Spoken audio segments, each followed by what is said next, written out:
This is Datila, and welcome to the TNAIW GoGo Power Rankings show.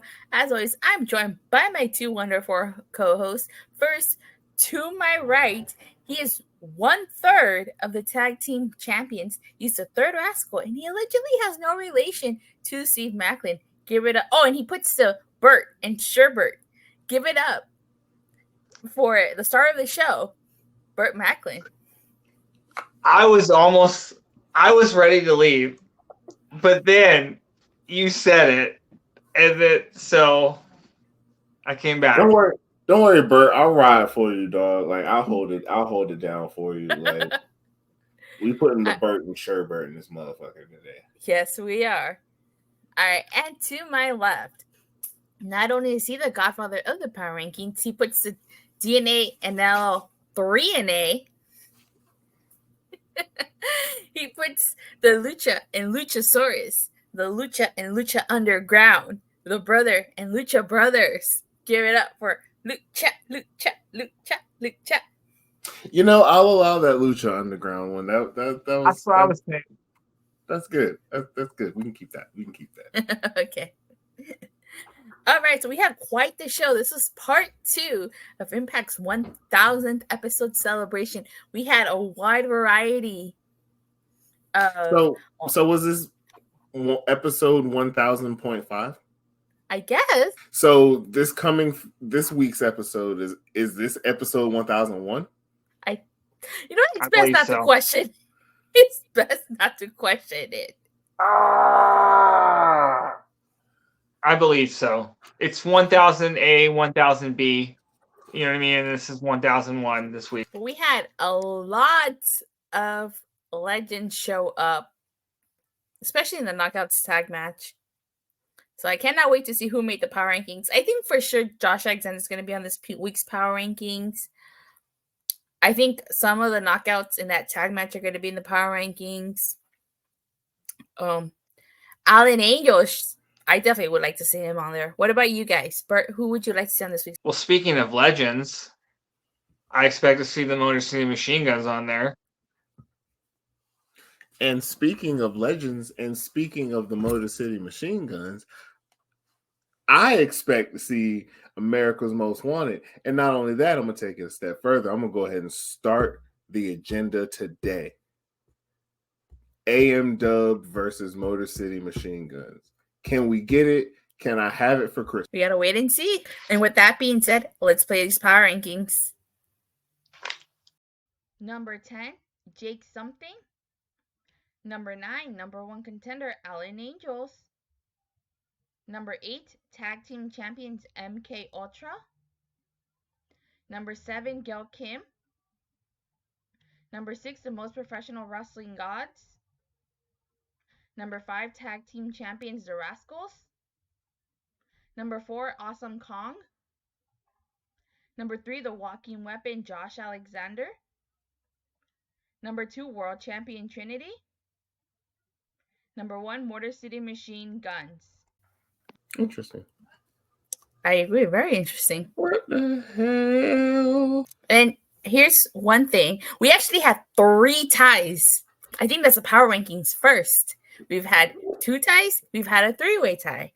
We even had a 2-way tie. But this is the first time, I believe, that we've had 3 ties on the power rankings. Does any of them involve America's Most Wanted?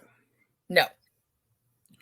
Am I alone in this love and affinity for America's Most Wanted on my television screen in a consistent manner? You know, I'm not too familiar with America's Most Wanted. I wasn't watching that era of Impact. So there was too much happening this week. Yeah, that's why we have 3 ties.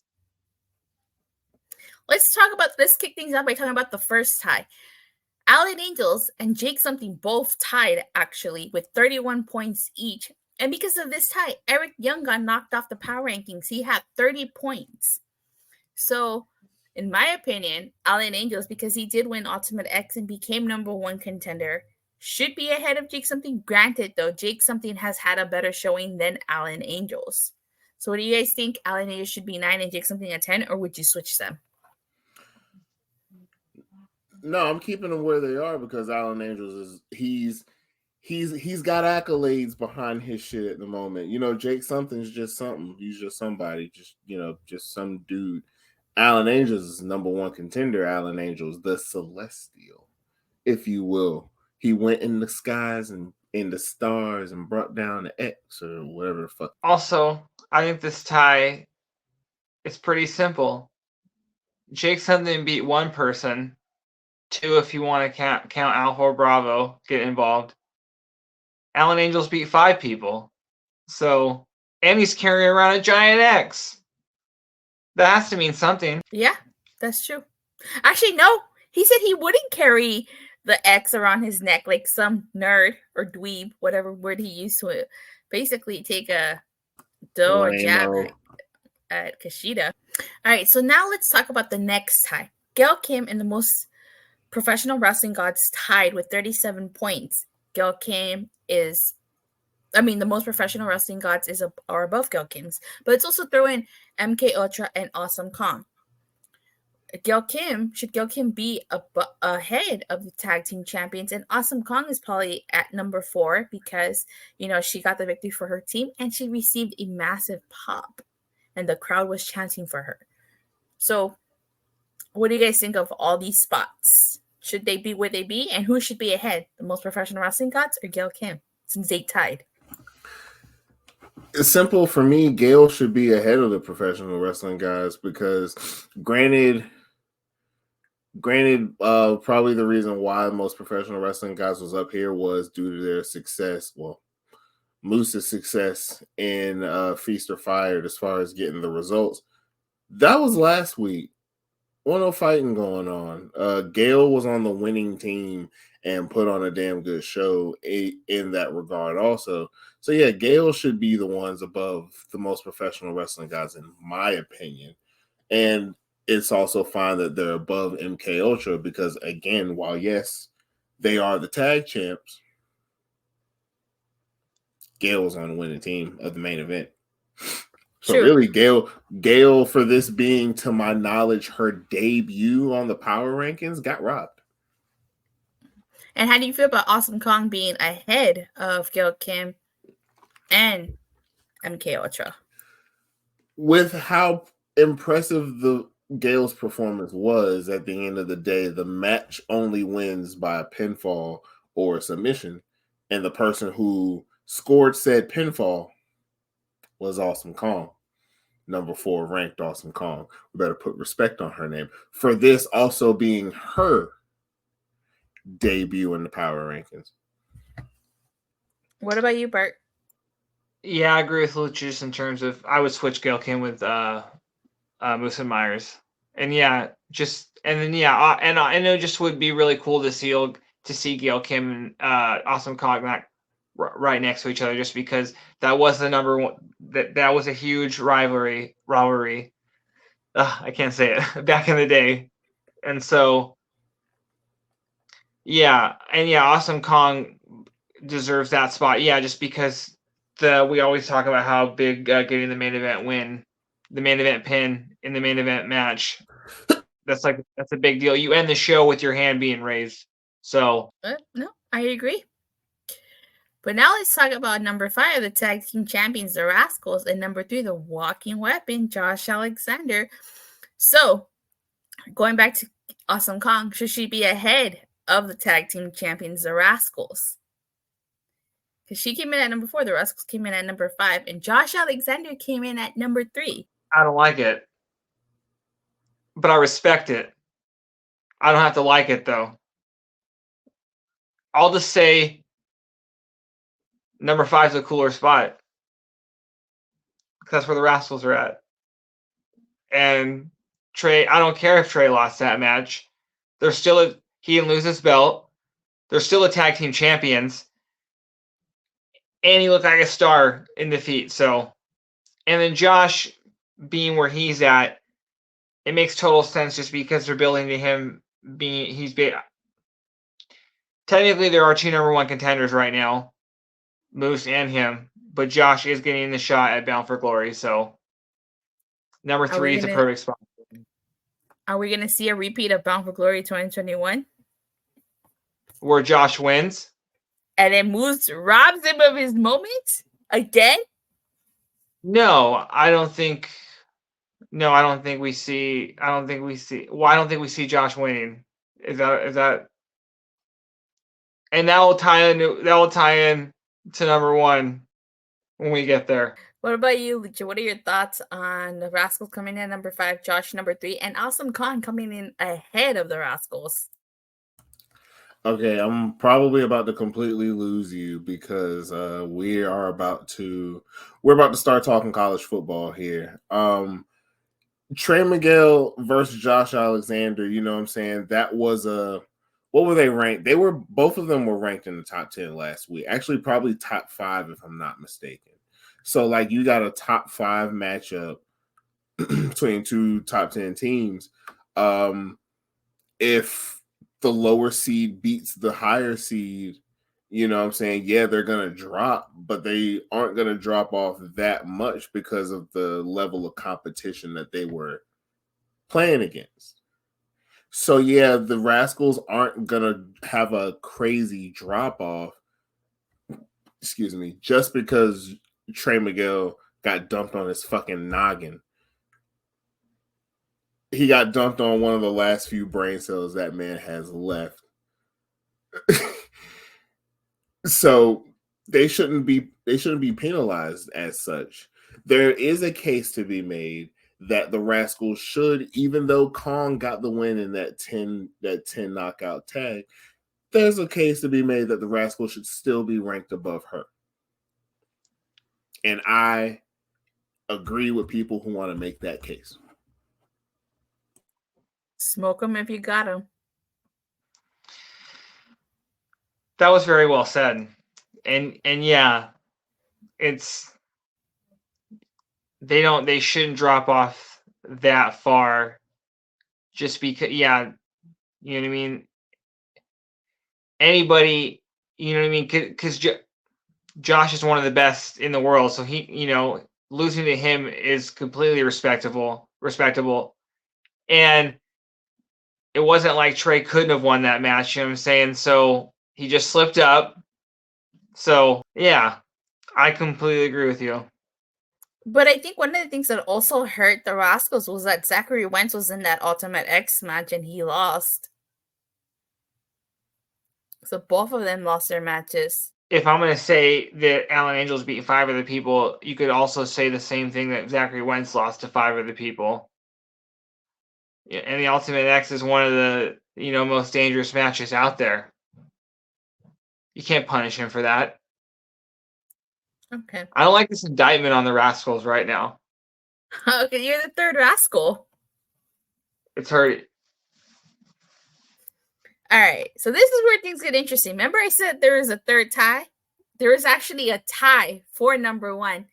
Both Trinity and the Motor City Machine Guns got 88 points each. So that was the third tie. So who deserves that number 1 spot? Trinity or the Motor City Machine Guns? Obviously, since they found the perfect weapon for Power Rankings nomination by staying the Motor City Machine Guns, they have 2 belts. So even though Trinity was part of the winning team, I have to have the Motor City Machine Guns as number 1. They have 2 belts. The top 2 belts in the men's division. What do you say about this, Lucha? Yeah, Trinity, is the world champ. That's all fine and dandy. That's cute. Yes, she was a part of the winning team. But our world champion, Alex Shelley, was also a part of the winning team because arguably if it wasn't for him, Josh Alexander might have actually got beat by Trey Miguel on Thursday night. So based off his contributions in that regard, give the Machine Guns number 1, tie it up, let's send it. Damn. I took my damn ear off. Tie it up, we'll send it out. We gotta rock with the Machine Guns number 1, not only because they have 2 belts and because at this point, the number one spot should be called the Motor City Machine Guns Memorial number one spot or some shit, because they just run this damn thing. It's like the bloodline at this point, except points at palm. You know, I was shocked to see that Trinity and the Motor City Machine Guns tied. I expected other spots to tie, but I didn't think number one would tie, and they tied 88 points each. Okay, here's a question. The people that were a part of the winning team, do you think that people that aren't on the top 10 got shafted? Like Jordan Grace and who else was on the team? Mickey James. Jordan Grace nor Mickey James made the top 10. Mm-hmm. So I'll tell you right now, Mickey James was not even on the power rankings. She didn't even make. No one had love for Mickey James? Nope. Damn. Jordan Grace only got 13 points. So, like I told you, Eric Young got the boot from the power rankings because Jake Something and Alan Angels tied. After him would be Rhino with 24 points. And then it would be America's Most Wanted. Then Jordan Grace. Then ABC. And then it's a tie between Kenny K.I.N.G. King and Tommy Dreamer with 5 points. So of all the Feast or Fired winners, the Most Professional Wrestling Gods got the nod. Yeah. I don't know how I feel about that either. That briefcase wasn't even Moose. The only reason Moose got that briefcase was Rhino Gord Macklin. Especially considering there's no America's Most Wanted. We got the Most Professional Wrestling Gods, but no AMW. That's a crime. No, I'll tell you. We're still living off that high of that catch that Moose had. You know what I'm saying? It was a top 10 play. You know what I mean? It's gonna be that's gonna be the number one top 10 play for many weeks. You know what I mean? No one's gonna beat that play. Look, you have the catch. You have the Odell Beckham one arm. Gimme that shit catch. You have the David Tyree with the super glue on the helmet in the Super Bowl catch. And you have the Moose Feaster Fired Gore catch. Actually, this might be the greatest catch in professional wrestling history. We have to look into that. I wish they would have shown it on tape. They did not show on tape when he caught it. It only showed the aftermath. I hope Impact releases like that footage if they have it. I wanted to see how he caught it. We need to get Impact to get Stevie Richards to do like an analysis on the catch, like John Madden style. Boom! And he got Moose on the outside. He's just sitting there, just lurking, just the Moose lurking, and then boom! I was just gonna say, and you asked me if you're asking me about Josh and Alex Shelley Bound for Glory. No, I don't think Josh is winning. And that was what I was gonna say. I'm predicting the Motor City Machine Guns to not only hold the titles the rest of the year. That's like big picture, but for us, I think they're gonna have the most weeks ever. Maybe not consecutive as the number one team. I don't see anybody knocking them out of that number one spot. I just don't. Yeah, like this was the week it was kind of like proven we had like an actual tie. They have 2 belts. How are they going to be? Again, that's just the end of any argument. They don't have to say anything. They just go 2 belts. Like they have 2 of them. My question is, I wonder how the power rankings are going to explode when the Motor City Machine Guns collide and Saban gives up the X title to go for the world title. If Shelley's still champ, that's gonna like shake the power rankings to its core. Yeah, I don't think they should do that just because, like, yeah, like it makes sense just because. They're like, if you want to break them up, and then like Saban like there's a lot of history you could do with it just because Saban's first title run wasn't very good. And then, yeah, him, like, trying to, like, cash in on his, like, longtime partner. Like, there'd be a lot of drama there, of course. But I hope they don't do that. Just because I think that would be so, like, why do teams have to break up?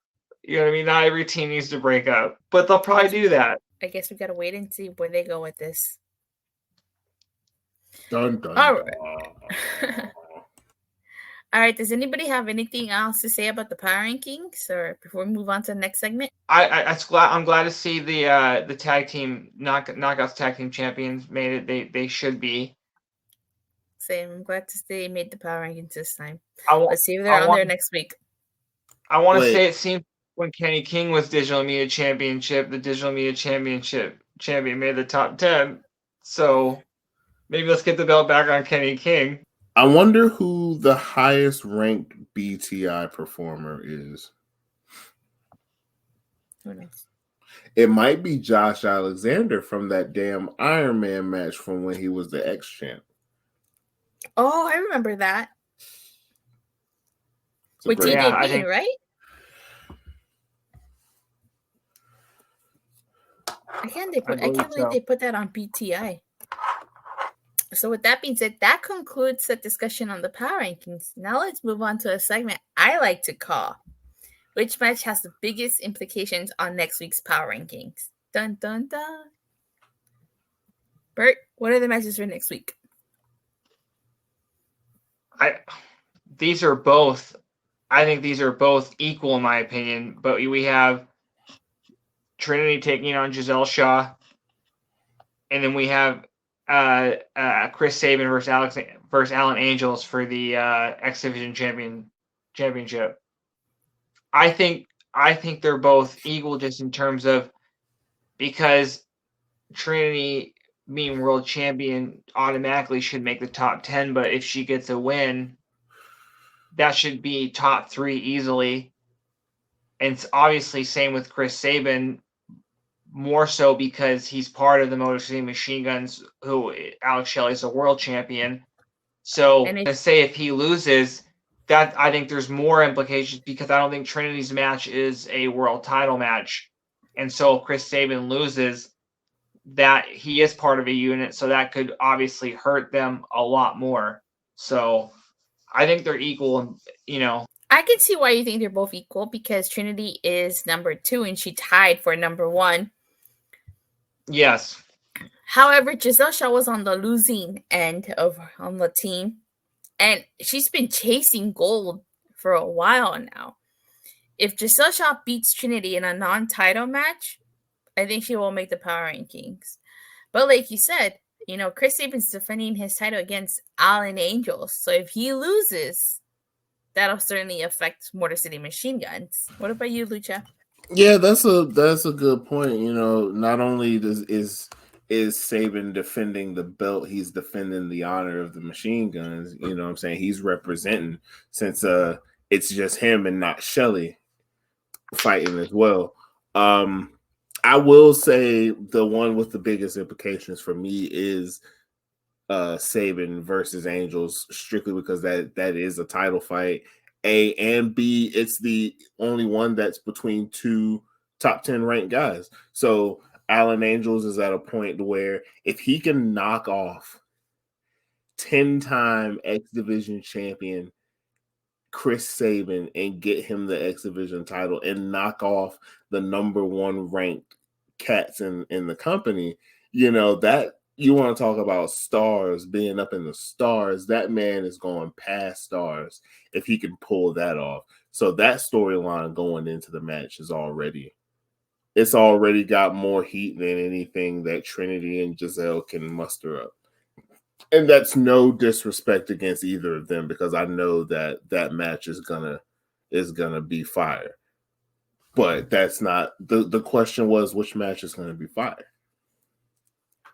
So question, if Trinity wins and Sabin loses, who's 1 and 2 next week? At that point, it's got to be Trinity 1 because I mean, she while not in a title match, defended this house. Especially considering that there was a tie here between these two. Say both wins, do we have another tie next week? If both win? Yeah, like could we have for the first time ever a tie between the same people in back-to-back weeks? Yeah, because I don't think that it should be like if like let's say more people. I don't think there would be a big gap if the Machine Guns beat Trinity, or like if you're ranking them, if they both win, I don't think it should be the Machine Guns and then everybody else. I think they're still on the same level, just because again, you have both being world champions, and then I don't think Alex Shelley's not having a match next week. So just because Saban wins, I don't think that it should be automatic that the Machine Guns are like number one. I still might vote for Trinity being number one next week. You know what I mean? I never like go into each week with it deciding, like I never know how I'm gonna go vote like that soon out from the show, you know? So if Trinity's is the better match, which it could easily be the better match, I'm gonna have to put her number one. Next week's gonna be really interesting, especially with Trinity and Chris Sabin. And yeah, I honestly hope there's another tie. I think that'd be pretty fun. Just because for the fact that I can't believe we got one this week, especially with that many points, you know what I mean? I'm here for any and all controversy. Because controversy creates cash. And yeah, like Lucha said, like if they both win, I could easily see it being a tie. So, well, does anybody have any final comments about the match implication, or as we get ready to sign off? After 3 shows, so what is there 3 impacts till Bound for Glory, including this week? Or no, 4. 4, yeah. That's very interesting, just because I don't see the top 10 changing much. Then, I mean, not the top 10. I mean, the top 3 or 4. You know, I think we'll see the same people just going into Bound for Glory, just because I don't think the champions, any of them, are going to drop their titles between now and then. So they all should be ranked relatively high. You know, for this to be episode 1000.5 part 2, the sequel to Electric Boogaloo, the fact that there were so many ties actually isn't that surprising, because you know there was some sort of like progression as far as like Modern Impact, but this was also a celebration episodes at the same time. So, you know, there's going to be that bit of history coming in, and that's why you got people like Awesome Kong who made the Power Rankings, and Gail Kim. Who knows, maybe they might sniff a little bit of this top 10 glory and might want to stick around and see if they can hit number 1. So for there to be so many ties, I wasn't really surprised. I was actually happy about that, because that just these next 4 weeks between now and Bound for Glory, there shouldn't be that much movement. At least as far as, I'll say the top 5 shouldn't move too much. Maybe Awesome Kong will probably fade out, depending on how long she's down for the cause. I couldn't have said that better for myself. I think that these next 4 impacts are definitely going to be interesting, and I can't wait to see who continues to make the power rankings. Alrighty then. So with that being said, thank you guys all so much for watching and for the continued support. It means the world that you guys continue to watch our shows. But please don't forget to like and subscribe. Make sure you hit that bell so you get notified not only when this video drops, but whenever TNAIW releases new content. Content such as Lucha. Care to describe the content? Content such as, ladies and gentlemen, time is nearly among us. Shout out to Scott Demore for for renegotiating our contract. We got a huge $7.85 contract extension. We just reworked our deal, and with that money, we put it to good use. LOL, TNAIW, we on the way back. Actually, within a couple of weeks, y'all will see me, G, and Johnny Mac wilding in the treehouse, giving out high fives. Shout out to the squad.